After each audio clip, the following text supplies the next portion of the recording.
అందరికీ నమస్తే. Welcome to vlogs by Sumitra. ఈ వీడియోలో బనానా కేక్ ఎలా చేయాలో చూపించబోతున్నాను. దానికోసం ఒక కప్పు వరకు మైదా పిండి తీసుకొని బాగా స్ట్రెయిన్ చేసుకోవాలి. ఇందులోకి హాఫ్ కప్పు వరకు బేకింగ్ సోడా, చిటికెడు వంట సోడా వేసుకొని బాగా స్ట్రెయిన్ చేసుకోవాలి. ఒక 2 బనానాస్ తీసుకొని చిన్నగా కట్ చేసుకొని మిక్సీ జార్లోకి వేసుకోవాలి. ముప్పావు కప్పు వరకు పంచదార తీసుకొని మిక్సీ జార్లోకి వేసుకోవాలి.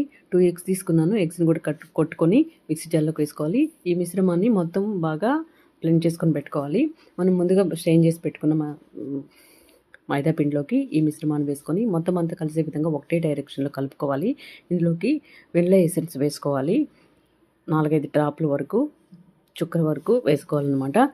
అండ్ స్మెల్లెస్ ఆయిల్ వేసుకొని మిల్క్ కూడా యాడ్ చేసుకొని మొత్తం అంతా కలిసే విధంగా కలుపుకొని ఒక కేక్ టిన్ తీసుకొని దానికి ఆయిల్తో గ్రీస్ చేసుకొని బటర్ పేపర్ పెట్టుకొని మొత్తం అంతా కేక్ బ్యాటర్ ఇందులో వేసుకొని ప్రీహీట్ చేసి పెట్టుకున్న గిన్నెలోకి పెట్టుకొని 30 to 40 minutes వరకు బేక్ చేసుకుంటే చాలా ఫ్లఫీగా వస్తుంది కేక్.